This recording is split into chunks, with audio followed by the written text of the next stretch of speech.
Se você passou pela dor de um término de uma relação, seja uma relação afetiva, uma relação amorosa, seja uma relação de amizade, provavelmente você sabe que isso dói muito.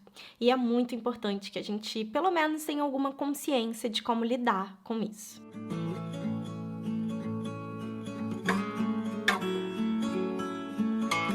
O término de uma relação, um afastamento, uma separação, é uma das dores mais profundas que tem para o ser humano porque ela toca em dois pontos principalmente. Primeiro, ela é uma das experiências mais dolorosas porque toca diretamente na nossa necessidade de pertencimento. O ser humano, por si só, naturalmente, ele tem essa necessidade de pertencer. Pertencer a um grupo, a pertencer a principalmente uma comunidade, um senso de comunidade, né? E quando se está num casal ou numa amizade, enfim, numa relação, se tem muito essa sensação de pertencimento. Não necessariamente pertencer ao outro, mas pertencer àquela relação em si. Ou seja, aquele círculo ou aquele elemento que se formou de dois, certo? Então essa é a primeira coisa que faz ser tão dolorosa, porque toca nesse ponto. Nossa, eu pertencia a isso daqui. E aí, de repente, eu não pertenço mais? De um dia para o outro, entre aspas, né? Eu não pertenço mais? E o segundo motivo, que é muito, muito forte, é porque toca muito profundamente na rotina diária. E o ser humano é um ser, claro, de rotinas, né? Mesmo que você procure fazer sempre coisas diferentes, você tem lá a sua rotina de acordar, de dormir, de escovar os dentes, de banho e tal. Então, o ser humano tem essa questão da rotina muito enraizada e quando algo muda bruscamente a sua rotina, isso é muito doloroso e isso leva-se um tempo também para poder lidar. Tem uma outra coisa que também é importante falar, é que o processo de término de relacionamento, ele é um processo muito parecido com um processo de luto. Na verdade, também envolve um processo de luto, né? Porque também tem uma sensação e um sentimento de perda muito grande. E outra razão para se tornar tão doloroso é que nós, desde crianças, nós não tivemos muito o aprendizado sobre o luto. Não se ensina muito para as crianças a vivenciarem um processo de luto, né? Quantas vezes eu mesma já atendi pessoas ou já recebi alunas nos meus cursos que passaram por uma situação de morte de alguém da família quando crianças, e assim, elas não expressaram seus sentimentos para ninguém, ninguém perguntou como elas estavam se sentindo, elas muitas vezes choravam escondidas ou nem choravam, e assim vai. E isso é muito difícil, porque a gente vai guardando. E muita gente faz isso com o próprio relacionamento, que termina, que separa, que acaba, e a pessoa não se dá ali até um momento de sentir. Então, eu separei 5 dicas para compartilhar, que, é claro, eu não tenho a intenção de fechar o assunto totalmente nessas 5 dicas, até porque é um assunto muito amplo, mas que eu sinto que esses 5 pontos, eles podem trazer alguns insights para você pensar sobre relacionamentos que você terminou e que, de repente, você não passou, não fez nada disso, que agora, se você quiser, você pode fazer, ou algo que você esteja pensando, algo que você esteja passando nesse momento, que você estava em dúvida, talvez essas dicas, mesmo que você ainda não tenha dado esse passo do término da relação, elas já podem te ajudar a ter alguma clareza também. Então, o primeiro ponto, a primeira dica de todas, sempre vai ser ela, na verdade, na minha visão, né, no meu ponto de vista, é se permitir sentir.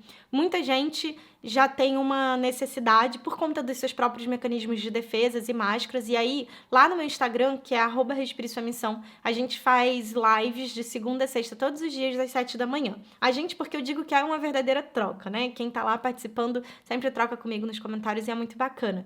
E teve uma série só sobre mecanismos de defesa e sobre as máscaras que a gente usa de proteção, então já tô te falando aqui para ficar a dica se você quiser ir lá assistir. Bom, tá salvo no IGTV. A primeira coisa é a gente se permitir sentir tirando essas máscaras, por isso que eu falei o que eu falei, né? Tirando um pouco dessa necessidade de proteção. Porque algumas pessoas, elas já querem se fazer de fortonas, elas já querem se fazer de bem resolvidas e tal, não ligo pra isso.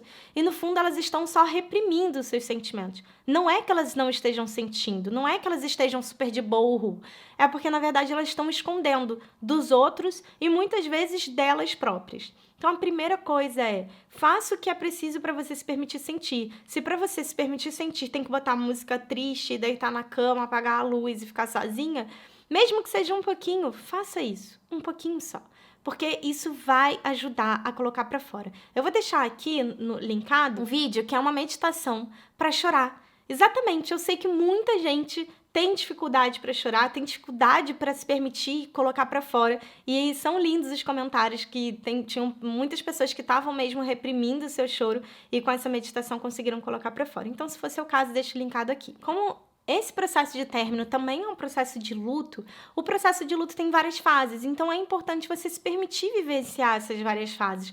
Tem a fase da negação, tem a fase da raiva, tem a fase da barganha, tem a fase da tristeza, uma tristeza muito profunda, até chegar à fase da aceitação. Portanto, vivenciar esses momentos todos é fundamental. Eu sei que a gente quer correr para fazer aceitação, para ir logo para vida e bora seguir em frente e tal.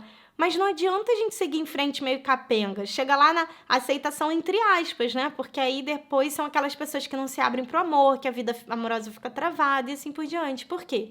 Porque ainda não passou por algumas fases, ainda tá travada ali atrás, tá? Então esse é o segundo ponto. Permita-se, veja em que, se você tá passando por isso agora, veja em que fase talvez você já esteja. Veja se você está negando ainda, ou se você está com muita raiva, apontando culpados, se você está barganhando, né, tentando trocar uma coisa por outra. Não, como que é a barganha? Eu aceito isso em troca de, pelo menos, ficar acompanhando a pessoa nas redes sociais. Aí você está há 1 ano vendo a pessoa, de repente, fingindo que é feliz ou sendo feliz de verdade, e isso nem te alimenta e nem te faz bem. Então, é também entender isso. Então, trocar essa barganha por outras coisas. Não, eu não vou mais seguir essa pessoa, de repente eu não vou me... se tá difícil para você, não é que eu ache que você nunca deva fazer isso, mas se tá muito difícil, para que você vai fazer? Então, não faz, troca por uma coisa mais saudável para você, certo? Tem a fase da tristeza, então se permita ficar um tempo nessa fase da tristeza também, até que aos poucos vai vindo a aceitação. A minha terceira dica é o seguinte, eu falo muito de escrita terapêutica, também vou deixar linkado, tem vídeo sobre escrita terapêutica aqui no canal e lá no meu IGTV também do Instagram.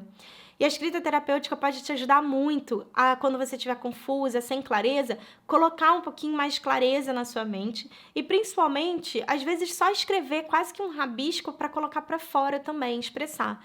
Porque a quarta dica é pedir ajuda. Mas se você não sente, tá muito difícil, você não consegue fazer terapia agora, não consegue entrar num curso, não sente que tem uma amiga onde que você possa confiar para conversar, então a escrita, que é a terceira dica, pode ser esse amigo, essa amiga que vai te ouvir sem te julgar. Mas, de novo, quarta dica, procura ajuda. Passar por isso sozinha é muito difícil mesmo e é muito importante você procurar pessoas que estejam, de fato, disponíveis e que possam te ajudar nesse momento. Por fim, minha quinta recomendação é a seguinte: ter um tempo para você. Cobre-se o menos possível de estar bem, de ir para a vida, de seguir em frente com a sua vida amorosa e tal.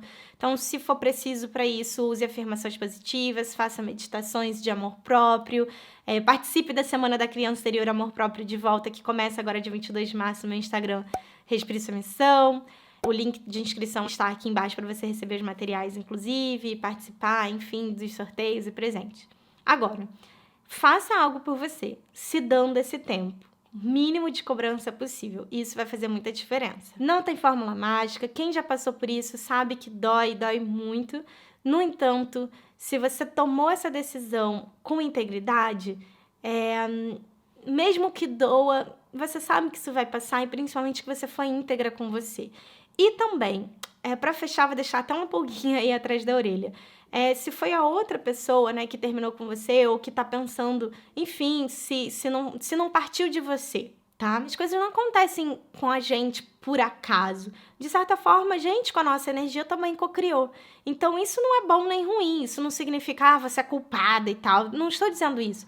O que eu estou dizendo é que você não é vítima. Você não é vítima da vida nem vítima do acaso. O que eu estou dizendo é que pode ser que você não tenha, de repente, sido você a terminar, literalmente, na prática, fisicamente. Mas será que já não tinha terminado no seu coração? Será que para sua alma já não tinha terminado também? Senão, o que co-criaria junto com o outro um término? Isso se foi o seu caso, tá? Fico por aqui, quero muito saber o que você achou do vídeo de hoje. Eu espero ter contribuído. Um beijo no seu coração. Tenha força, siga em frente, mas se dando muito tempo e se respeitando com amor.